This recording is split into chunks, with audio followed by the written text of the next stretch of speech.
When I found strangers partying in my family's private lake on Saturday morning, I thought it was just trespassing. But the luxury condo HOA president had bigger plans. She wanted to steal my grandfather's 60-year legacy and turn it into their community pool. Big mistake. Before watching full story, comment below from where you watching. Also like and subscribe for more stories. The morning mist was just lifting off the water when I saw them. 3 strangers in designer swimwear, lounging on expensive pool floats right in the middle of my lake. Lake. The one my grandfather built with his own hands back in 1962, digging every cubic foot of earth, installing every pipe, planting every willow tree. I stood there on my back porch, coffee mug frozen halfway to my lips, watching these people treat my family's most precious possession like their personal resort. The woman in the bright yellow bikini was taking selfies with a ring light. The 2 men were tossing a football back and forth, their laughter echoing across the water that had been my sanctuary for 34 years. My hands started shaking. Not from the October chill, but from pure, raw anger mixed with confusion. How did they even get here? The lake sat on 5 acres of heavily wooded land that my grandfather had specifically chosen for its privacy. "Oh, hi there," the woman called out cheerfully, waving like we were old friends. "Beautiful morning, isn't it? This place is absolutely gorgeous." I felt my jaw clench. "Excuse me, but this is private property. You need to leave. Now." The woman laughed, actually laughed like I just told the world's funniest joke. "Private? No, honey, this is the Lake Vista Estates community lake. We just moved into Unit 47. The HOA said we have full access." Lake Vista Estates. The luxury condos that had sprung up 2 years ago on the land adjacent to mine. I'd watched the construction with growing unease, but the developers had assured me their property ended well before my boundary line. "Ma'am, I don't know what your HOA told you, but this lake is on my family's land. It's been private property for over 60 years. One of the men swam closer to shore, his expression shifting from relaxed to annoyed. "Look, buddy, I don't know what your deal is, but we're not causing any trouble. The HOA president personally showed us this place during our tour. Said it was one of the main amenities." Amenities? They were calling my grandfather's legacy an amenity. I pulled out my phone and dialed 911. "I need to report trespassing on private property." That got their attention. By the time Deputy Martinez arrived 20 minutes later, the 3 intruders had reluctantly packed up their floating paradise and moved to dry land. But they hadn't left. Deputy Martinez was patient and professional. He looked at the documents I'd brought out, my deed, the original surveys, even some of the old photos of my grandfather digging the lake. Then he looked at what the condo residents had, a glossy brochure from Lake Vista Estates featuring a beautiful aerial photo of my lake with the caption, "Enjoy pristine waters and peaceful recreation at your private community lake." "Well," Deputy Martinez said after studying everything, "the legal documents are pretty clear. This lake is definitely on private property. But I can see how these folks got confused." He held up the brochure. "This is your lake in their marketing materials. My lake.in their marketing materials. Being sold as an amenity to justify their premium prices." The 3 residents finally agreed to leave, but not before the woman made it clear this wasn't over. "I'm calling Veronica Reynolds first thing Monday morning," she said. "She's our HOA president and she's going to sort this mess out. We paid a lot of money for lakefront living, and we're not going to be cheated out of it by some property line dispute." After they left, I walked down to the water's edge where my grandfather's original dock still stood. I sat down on the end, my feet dangling in the cool water, and tried to process what had just happened. This lake wasn't just property to me. It was Saturday mornings fishing with Grandpa when I was 7. It was learning to swim in the shallow end while he watched from this very dock. It was the place I'd come to think after Dad died, where I'd scattered his ashes 3 years ago. The lake held every important memory of my life. And now some HOA thought they could just claim it? Market it? Turn it into a community pool? I pulled out my phone and called my cousin David, the only other family member who really understood the lake's significance. "They did what?" David's voice rose to a pitch I hadn't heard since we were kids. "They're using our lake to sell condos? Worse. They're telling residents they have access rights. I just had to call the sheriff to get 3 people out of the water." I looked out over the water, watching a great blue heron that had been visiting for years pick its way along the far shore. Grandpa always said that heron was a good luck sign. "I'm going to fight," I said. "Whatever it takes." Monday evening brought Veronica Reynolds to my door like a hurricane in a power suit. I was still in my work clothes when she came marching up my driveway at 6:30 p.m. in heels that could probably pay my mortgage. Everything about her screamed money and authority. Perfect blonde hair that didn't move in the wind, a black BMW parked behind her like a statement, and the kind of smile that politicians use when they're about to screw you over. Mr. Chin, I presume? She didn't wait for an answer. I'm Veronica Reynolds, president of the Lake Vista Estates Homeowners Association. I think we need to have a little chat about Saturday's unfortunate misunderstanding. I stayed in my doorway, not inviting her in. Something about her tone, condescending like she was talking to a child, immediately put my back up. No misunderstanding, I said. Your residents were trespassing on my private property. Pretty simple. Her laugh was sharp and cold. Oh, sweetie, I think you're the one who's confused. That lake is a natural resource. It was here long before your family built on this land, and it'll be here long after. Natural bodies of water can't be owned by individuals. The way she said sweetie made my skin crawl. And the confidence in her voice suggested this wasn't her first time having this conversation. Ma'am, that lake was excavated and built by my grandfather in 1962. It's entirely man-made, entirely on my property, and entirely legal. I have all the permits, surveys, and documentation to prove it. She waved her hand dismissively, like my family's history was a minor inconvenience. Listen, Marcus, can I call you Marcus? I understand you might feel some sentimental attachment to this area. But the reality is that Lake Vista Estates represents a significant investment in this community. Our residents pay premium prices for lakefront amenities, and we intend to honor our commitments to them. By stealing my property? By asserting legal access to a community resource that enhances property values for everyone in the area, including yours. She pulled out a tablet and swiped to what looked like a legal document. I've had our lawyers look into this, and there are several precedents for established recreational usage rights, especially when a property has been open to community access for extended periods. Open to community access? Lady, this lake has been private for 60 years. The only people who've ever used it are my family and invited guests. Her smile got sharper. Really? Because I have statements from several longtime residents who remember swimming here as children. Fishing here. Having family picnics on these shores. She was lying. I could see it in her eyes, the way she held her head just a little too high. But she was also confident, like she had a plan. Those statements would be false, I said. Fraud. She laughed that cold laugh again. Marcus, honey, you're way out of your league here. I've been dealing with property disputes for 15 years. I know exactly what I'm doing. She handed me a business card, gold embossed, naturally. Here's what's going to happen. You're going to think about this situation rationally. You're going to realize that fighting the Lake Vista Estates HOA is expensive, time-consuming, and ultimately futile. And you're going to agree to a reasonable access arrangement that benefits everyone. And if I don't? Then you're going to learn why property law exists to serve the community good, not individual greed. After she left, I walked back to the lake as the sun was setting. The peace I usually felt here was shattered. Every ripple on the water seemed to carry Veronica's threats. But as I sat on the dock, something else started growing alongside the anger. Determination. Grandpa hadn't built this lake to give up on it the first time someone in a fancy suit came calling. I pulled out my phone and started researching real estate lawyers. The next few weeks were like watching a slow-motion invasion. It started small, a couple walking their dog along what they claimed was the community shoreline. Then families showing up for picnics on weekends. Then teenagers with kayaks and paddle boards, acting like they owned the place. Each time I had to play the role of the bad guy. The grumpy homeowner who didn't want to share. The selfish neighbor who was keeping families from enjoying nature. The worst part was watching them treat the lake like a public park. People left trash along the shore.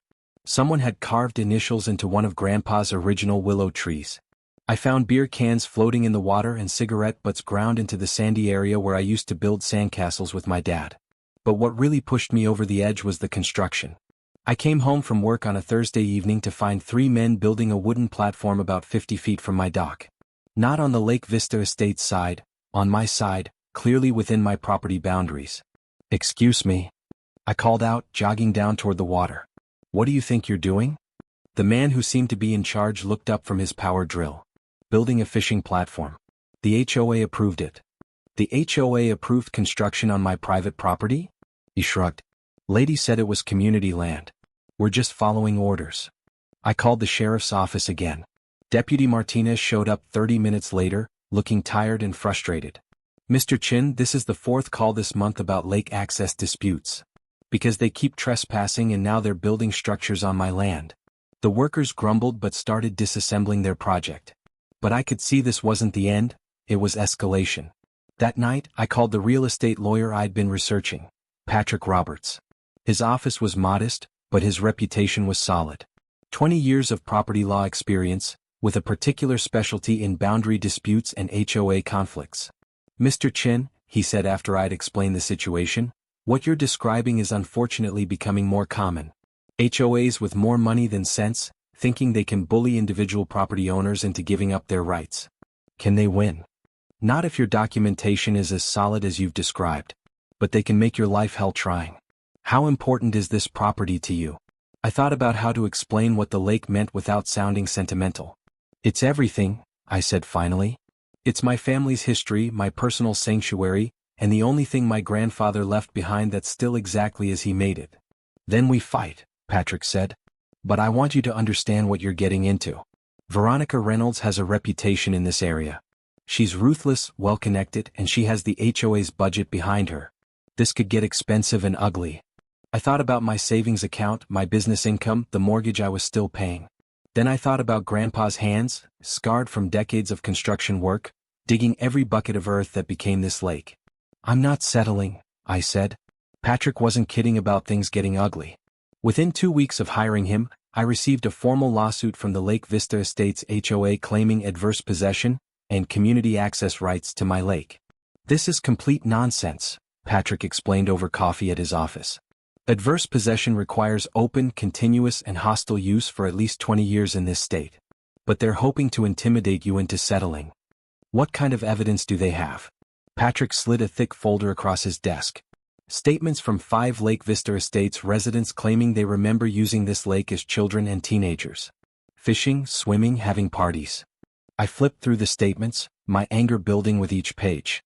Mrs. Henderson from Unit 23 claimed she'd been coming to the lake since 1985. Mr. Phillips from Unit 31 said he'd proposed to his wife on my grandfather's dock in 1992. All lies. Every single one. "This is fraud," I said. "Probably. But proving it is the challenge. Unless we can prove they're coordinating these false statements. If we can show that Veronica Reynolds encouraged or coached people to lie, that's conspiracy and fraud, and it destroys their entire case." Over the next month, we gathered evidence like detectives. Patrick hired a private investigator to document the actual history of the lake. We found newspaper articles from 1962 about my grandfather's private fishing retreat. We found county records showing the excavation permits, the environmental impact assessments, even the original landscaping plans. But more importantly, we found people who actually remembered the lake's early days. Mrs. Eleanor Vasquez had lived in the area since 1960. She was 84 years old, sharp as a tack, and remembered my grandfather's project clearly. "Oh yes, Robert Chen's lake," she said when Patrick and I visited her. "Such a lovely man. He invited me and my late husband to the dedication ceremony in 1963. Always said it was going to be his family's legacy. Did local children ever swim there? Fish there? Use it as a community spot?" Mrs. Vasquez looked at me with gentle sympathy. "Honey, your grandfather was very protective of that lake. He had private property signs posted everywhere. He was polite about it but firm. That lake was family only, invited guests only. Everyone in the neighborhood knew that." We found 3 other longtime residents who confirmed the same story. The lake had always been private, always been restricted, always been respected as the Chen family's personal property. But Veronica Reynolds wasn't giving up easily. The harassment escalated. Someone started parking cars along the road near my driveway, blocking access to my own property. Late-night parties appeared near the lake shore. Someone filed a complaint with the county claiming I was operating an illegal business by using my landscaping equipment on my own property. The psychological pressure was exhausting. Every day brought a new challenge, a new conflict, a new reason to feel like my own home wasn't safe anymore. But the breaking point came on a Saturday morning in November. I woke up to find that someone had spray-painted "Share the Water" and "Community Resource" across my grandfather's original dock. Bright red letters, dripping down into the lake, staining the wood that had weathered 60 years of storms and seasons. I sat on my back porch looking at that vandalism and cried for the first time since my father's funeral. Not just from anger but from heartbreak. Someone had deliberately desecrated the most meaningful place in my world. That's when I knew this fight was about more than just legal ownership. It was about respect, dignity, and the value of family legacy. I called Patrick that morning and told him to take the gloves off. File every motion you can think of, I said. I want Veronica Reynolds and her HOA to understand that they picked a fight with the wrong person. The depositions started in December, and they were everything Patrick had promised: ugly, contentious, and revealing. One by one, we brought in the Lake Vista Estates residents who had signed statements claiming decades of community access to my lake. Mrs. Henderson, the first to crack, broke down within 20 minutes of questioning. I never actually used that lake as a child, she admitted, dabbing at her eyes with a tissue. Mrs. Reynolds said everyone was saying the same thing, that it would help establish community rights. She said it wasn't really lying because the lake should be community property anyway. Mr. Phillips lasted longer, sticking to his story about proposing to his wife on my dock in 1992. But when Patrick presented him with county records showing that the lake had been surrounded by a chain-link fence from 1990 to 1995, his story fell apart. Maybe it was a different lake, he mumbled, his confidence evaporating. But the real breakthrough came when Patrick subpoenaed Veronica Reynolds' text messages and emails. Among dozens of communications about HOA business, we found a thread from October where Veronica was clearly coordinating the false statements. "We need to establish a pattern of community usage," she'd written to the HOA board. "I'm going to ask several residents to provide statements about historical access. The key is consistency. Everyone needs to remember using the lake for recreational purposes over many years." Another message, sent to Mrs. Henderson directly: "When you write your statement, focus on childhood memories of swimming and fishing. Make it personal and emotional. Don't worry about exact dates. We just need to show ongoing community connection to the water." And the most damning one: "Remember, this isn't about lying, it's about asserting our legitimate community rights to a natural resource that one selfish individual is trying to monopolize." Patrick looked like Christmas morning when he showed me those messages. "This is conspiracy to commit fraud," he said. "She's not just encouraging false statements, she's coordinating them, coaching people on what to say." What does this mean for the case? It means we've won. No judge is going to uphold property claims based on coordinated perjury. The depositions with Veronica herself were scheduled for February. When she walked into the conference room, she was still perfectly polished and confident. But 2 hours later, she looked like she'd been through a hurricane. Patrick methodically walked through every text message, every email, every false statement that had been signed. He showed her the marketing materials using my lake. He presented evidence of the special fees charged to residents. "Mrs. Reynolds," Patrick said, his voice calm and professional, "you've testified that you believed the residents had legitimate community rights to Mr. Chen's lake. Can you explain why you instructed residents to claim childhood memories of using a lake that was surrounded by a fence during most of the 1990s? Those fences might not have covered the entire shoreline. Mrs. Reynolds, we have aerial photographs from the county assessor's office showing the complete perimeter fence. Are you now claiming these official county records are inaccurate?" Her lawyer started objecting more frequently, but the damage was done. Under oath, Veronica Reynolds had contradicted herself, admitted to knowing the property was private, and revealed that she'd encouraged false statements specifically to build a legal case. 2 weeks later, Patrick received a call from the Lake Vista Estates HOA's legal team. They wanted to settle. The settlement conference was held in March. Veronica Reynolds wasn't there. Her lawyer explained that she had stepped down from her role as HOA president to focus on other priorities. Translation: she'd been forced out when the HOA board realized she'd exposed them to massive legal liability. The new HOA president was a quiet man named Daniel Wilson who seemed genuinely embarrassed by the entire situation. "Mr. Chin," he said before we even sat down, "I want to apologize on behalf of Lake Vista Estates. What happened here was wrong and we take full responsibility." The settlement terms were everything Patrick and I had hoped for. The HOA admitted that my lake was private property, agreed to stop all claims of community access, and committed to removing my lake from any marketing materials. They paid all my legal fees, which had grown to nearly $40,000, plus additional damages for the harassment and property damage. But more importantly, they agreed to help me enforce my property rights going forward. Any Lake Vista Estates resident caught trespassing on my land would face immediate action from the HOA. Veronica Reynolds faced separate consequences. The coordinated false statements constituted fraud, and the district attorney's office was pursuing charges. She'd also lost her real estate license pending investigation. Justice has a way of working itself out, Patrick told me as we left the settlement conference. People who build their success on lies and bullying usually don't get to keep it. But the legal victory, satisfying as it was, didn't solve my bigger problem. The lake was still damaged, not just physically but spiritually.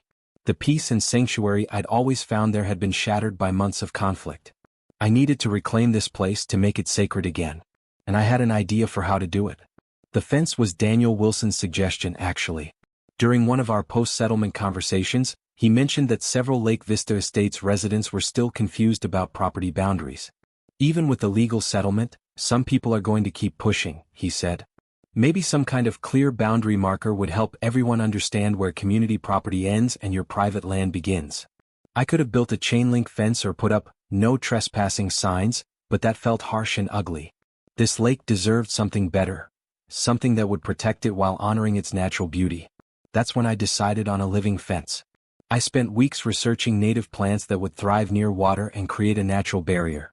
Native elderberry bushes that would grow 8 feet tall and produce berries for wildlife.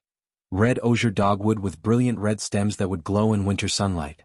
Native grasses that would prevent erosion while creating habitat for birds and small animals. But the centerpiece would be weeping willows, the same species my grandfather had planted 60 years ago.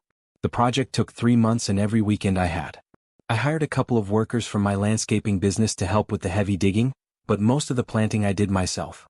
Each shrub, each section of grass, each young willow tree was placed with intention and care. As the living fence grew, something magical started happening.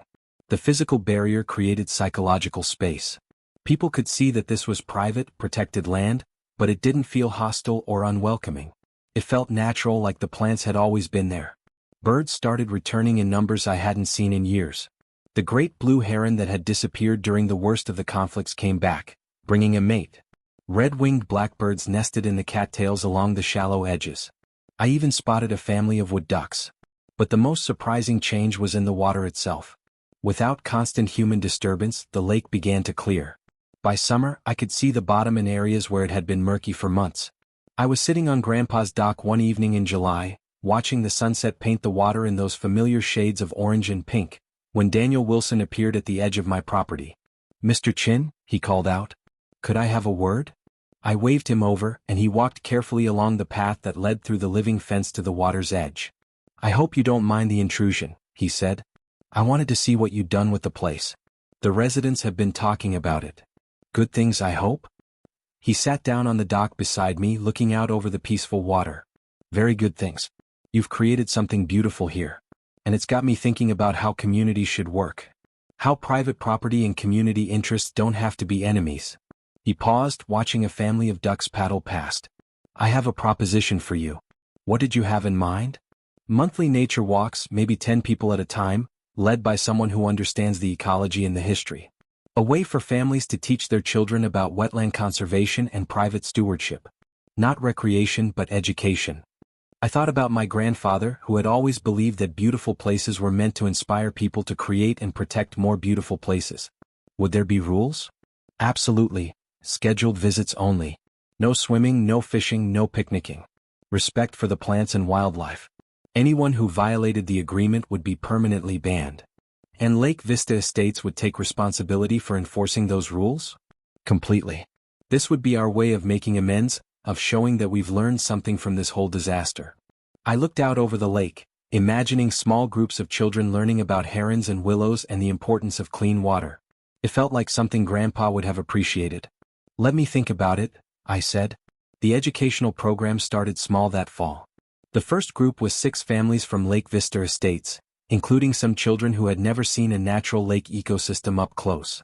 I led the tour myself, explaining how Grandpa had designed the lake to support wildlife, how the native plants filtered the water naturally, and why protecting places like this mattered for everyone. One little girl, maybe 7 years old, was fascinated by the great blue heron. "Does he live here all the time?" she asked, watching the bird stand motionless in the shallows. "This is one of his homes," I explained. "He needs places like this, quiet, clean water with lots of fish and frogs. When we protect habitats like this lake, we're making sure the heron and his family have somewhere safe to live." "Why can't we swim here anymore?" another child asked.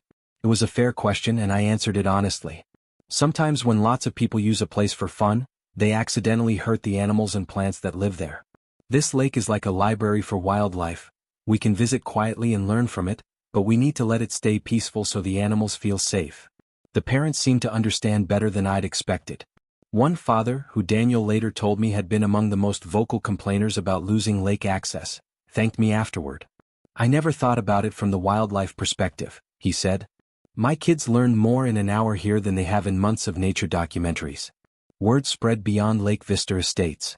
The county environmental education coordinator heard about the program and asked if they could bring school groups. The local Audubon Society wanted to include the lake in their annual bird count. Each group was small, carefully supervised, and focused on learning rather than recreation. And each visit seemed to add something positive to the lake's energy rather than depleting it. But the most meaningful moment came in October, almost exactly a year after the first trespassers had shattered my Saturday morning peace. I was preparing for a school group visit when I heard familiar voices near the fence line. 3 people were standing at the boundary, pointing toward the lake and talking quietly. I recognized them immediately: Jessica from Unit 47 and the 2 men who had been with her that first morning.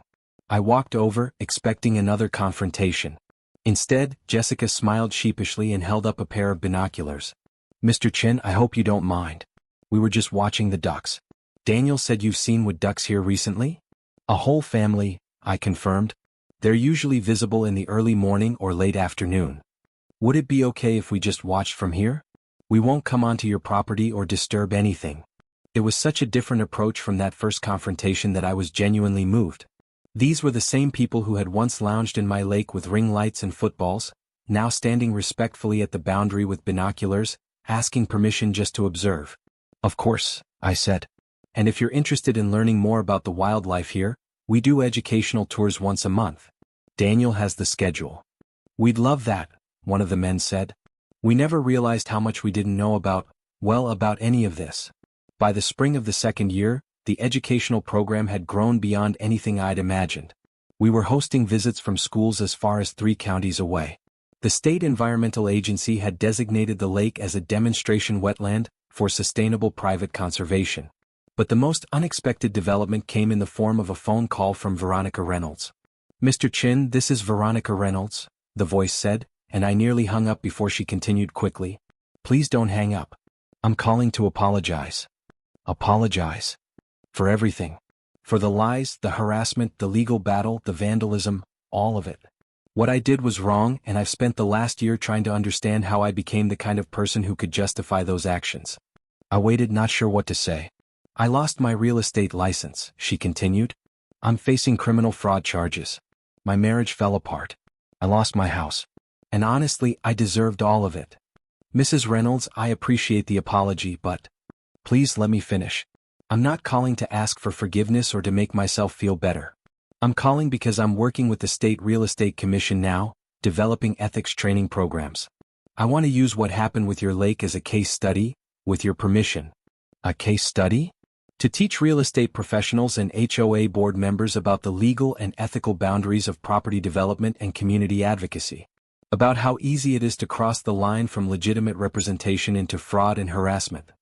It was strange, talking to the woman who had made my life hell for months and finding her humble, remorseful, and genuinely committed to preventing others from making her mistakes. Would this help other people in similar situations? I hope so. Property rights disputes are increasing as development pressures grow. If I can help other HOAs and real estate professionals understand the human cost of what I did, maybe some families won't have to go through what you went through. I agreed to participate, and over the following months, I worked with Veronica to document the entire experience. The resulting ethics training program was adopted by the State Real Estate Commission and several national HOA management organizations. "I can't undo what I did," she told me during our final interview. "But maybe I can prevent other people from making the same mistakes." 3 years after that first Saturday morning confrontation, I was preparing for the lake's annual autumn celebration, a new tradition that had emerged from the educational program. Families from throughout the region would come to see the fall colors reflected in the water and learn about seasonal changes in wetland ecosystems. Daniel Wilson had become not just a neighbor but a genuine friend. His leadership had transformed Lake Vista Estates from a source of conflict into a model of how residential development could coexist respectfully with private conservation. You know, he said as we watched volunteers setting up displays about native plants and water quality, when I first moved here, I thought the lake access dispute was about one stubborn guy who didn't want to share. I completely misunderstood what was really at stake. What do you think was really at stake? I asked. The difference between taking and earning. Between demanding and requesting. Between seeing nature as something to consume and seeing it as something to protect. He was right. The educational program had introduced hundreds of people to wetland ecology. 3 other private landowners in the county had started similar conservation programs on their properties. And the lake itself was healthier than it had been in decades. The water was crystal clear.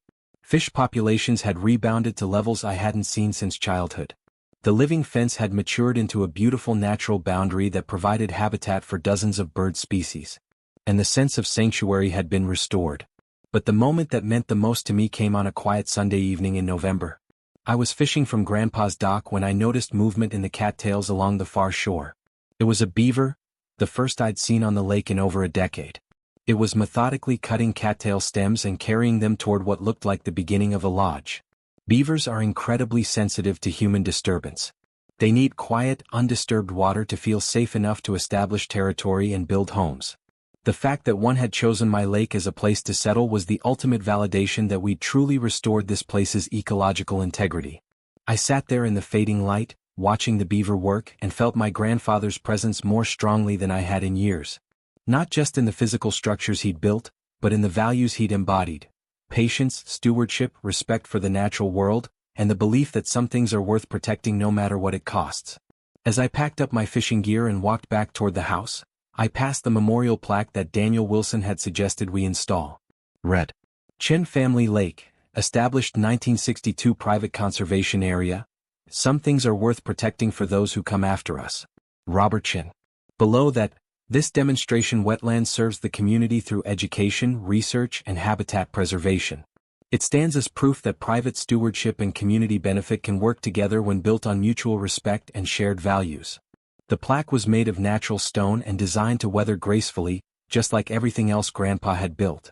It would last long enough to remind future generations about the importance of protecting special places and the kind of legacy that really matters. 5 years have passed since I first saw those strangers in my lake. As I write this, I'm sitting on the dock where it all started, watching the morning mist rise off water that's cleaner and more alive than it's been in decades. The educational program now operates year-round. The lake has been featured in state environmental publications as a model of private land conservation. University research projects use the site to study native plant restoration and wildlife behavior. Lake Vista Estates has become a different kind of community, focused on conservation and stewardship rather than just amenities. Daniel Wilson was re-elected as HOA president for the 3rd consecutive year. Under his leadership, Lake Vista Estates has won awards for sustainable community practices. Veronica Reynolds completed her community service requirements and now works full-time developing ethics training programs for real estate professionals. Last month, she sent me a note. Taught 200 real estate agents about respecting private property rights today. Your lake helps me help others every day. But the most meaningful change is the simplest one. Peace has returned to this place. I fish here most Sunday mornings now, just like I did as a child with Grandpa. The great blue heron still visits, now accompanied by his mate and their offspring. The beaver family has expanded, and their lodge has become a favorite observation point for visiting students. The living fence has matured into something magnificent, 8 feet tall, dense enough to provide privacy but beautiful enough to enhance the lake's natural beauty. In spring, it explodes with elderberry flowers and red dogwood stems. In fall, it glows with color that rivals any formal garden. Most importantly, the lake feels sacred again. It feels like the sanctuary my grandfather intended, a place where nature and family and memory come together, where the past and future meet in the quiet present moment of water lapping against a dock built to last. Sometimes, late in the evening when the light is just right, I swear I can see Grandpa sitting at the end of the dock, fishing pole in hand, smiling at what we've built together across the decades. Not just the physical structures, but the values and relationships that turn a piece of land into a true home.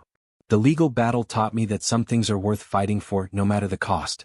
But the healing that followed taught me something even more important, that the best victories aren't about defeating enemies, but about creating allies. About turning conflict into cooperation, misunderstanding into education, and greed into stewardship. Today, hundreds of people have learned about wetland ecology because of this lake. Dozens of children have experienced the wonder of seeing a heron catch a fish or a beaver building a home. Students from 3 universities have collected data that contributes to our understanding of freshwater ecosystems. And one family's private sanctuary has become a community resource in the truest sense. Not because it was taken or claimed, but because it was shared respectfully and with purpose. That's the legacy my grandfather really built here. Not just a lake, but a living example of how private stewardship can serve the common good. How boundaries can create rather than prevent community. How protecting what you love can become a way of loving what you share. The sun is fully up now, burning off the last of the morning mist. In a few hours, a group of 3rd graders will arrive for their first wetland ecology lesson.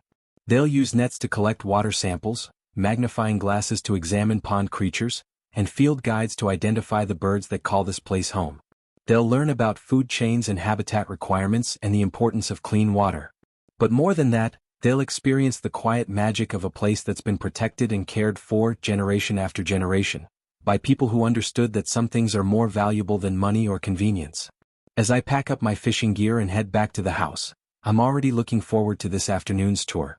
There's something deeply satisfying about sharing this place with people who approach it with respect and wonder. About seeing children discover the same sense of peace and connection that brought me here as a boy. My grandfather built this lake with his hands, but we've all built its legacy together, through conflict and cooperation, through legal battles and community partnerships, through the patient work of turning a piece of private land into something that serves both family and community without sacrificing either. That's the real victory here. Not the legal settlement or the property rights or the environmental awards, but the proof that when people approach each other with respect and good faith, even the most bitter conflicts can become the foundation for something beautiful. The lake reflects this morning's blue sky like a mirror, perfect and peaceful and eternal. Somewhere in that reflection, I see my grandfather's smile, my father's wisdom, and my own responsibility to the generations who will sit on this dock long after I'm gone. Some things are worth protecting for those who come after us. Some battles are worth fighting not because you want to win, but because you want to prove that winning and losing aren't the only options. Sometimes the best solution is the one nobody thought of at first. The one that honors everyone's needs by appealing to everyone's better angels. Today, my lake is exactly what my grandfather dreamed it would be. A sanctuary, a source of learning, a place where the natural world is protected and celebrated, and a legacy that will outlast all of us. That's worth more than all the legal victories in the world.